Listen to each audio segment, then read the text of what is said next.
Welcome back to Autism Twins and Us. Today's little video is going to be about stimming. At the moment, George has got a major one, which I'm going to put some examples in today's video to try to show you. So, self-stimulating behaviour, and why is it so prevalent with autistic people? The definition of stimming is a broad term for repetitive behaviours that can involve body movements, sounds, or use of objects. The purpose of stimming, it can serve various purposes: managing sensory input, self-soothing, regulation of emotions, providing sensory stimulation, which is I think why George has so many.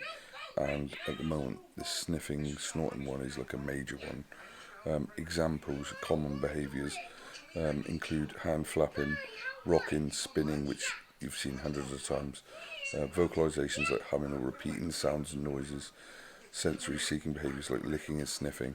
So he's got a combination of like, it's sort of like a licking, like sniffing, snorting sort of one that he's doing at the moment.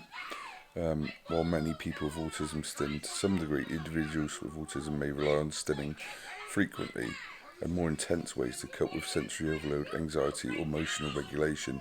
With George, it feels like it's just like he gets himself into a habit with it, and this snorting one at the moment is major. The thing on management of it, stimming becomes a problem strategies like redirecting, alternative coping mechanisms, alternative stimming that is not so intense or severe, maybe redirect them away from it. We have been doing that with this sniffing one. Yeah, later. Because it just gets a bit on your wick, and he's doing it all day long. And it's pretty gross when it's constant, and he does it at us as well. So yeah, here's a few examples.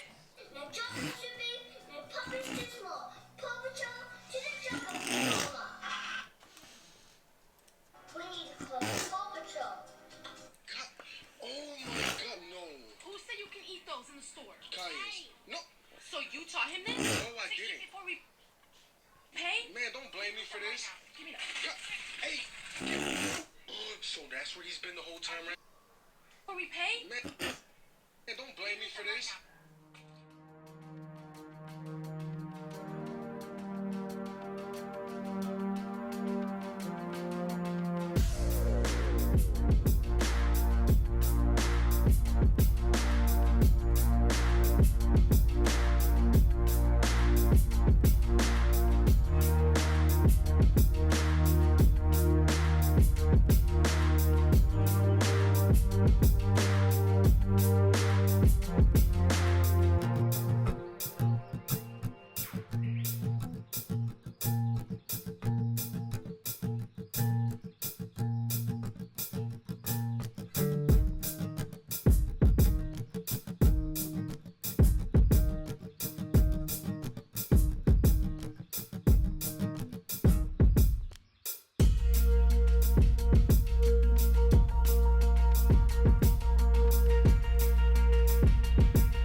So I've come outside just because he's got that TV blaring and it's a bit difficult to talk when I got that in my ear.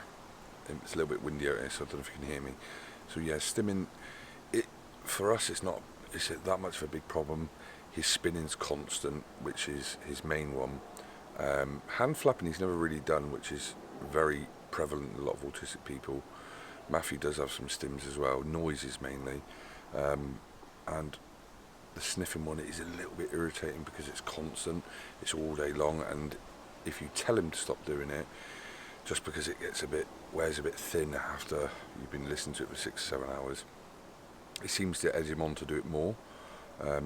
So we just try to ignore it. If it's not a physical thing where it's going to hurt him or anything like that, we just leave him to it. The more you bring attention to it, the more he seems to do it. So I think it's a combination of he gets some sort of feedback from it, the constant all the time, and the fact that he knows it winds us up a little bit. I'm sure many people could understand why it could get a bit irritating after a certain amount of time, and I'm sure he'll swap onto something else soon enough because they don't seem to last overly long. The spinning thing's the only thing that he's been doing since he was born. Literally since he was able to spin on the spot and stand, he's been doing it. The chair facilitates that really well, the spinning chair.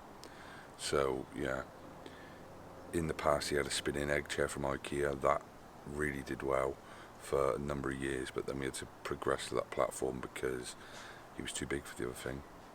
So yeah, that's a bit about stimming. If it helps any of you, give us a like, a thumbs up, and leave a comment. Let us know if you've got any children that have got stims, and whether you just leave them to self-regulate themselves, or any harmful stims, because sometimes it's like hitting yourself and things like that, which thankfully we don't have to battle. So yeah, we should be thankful for the...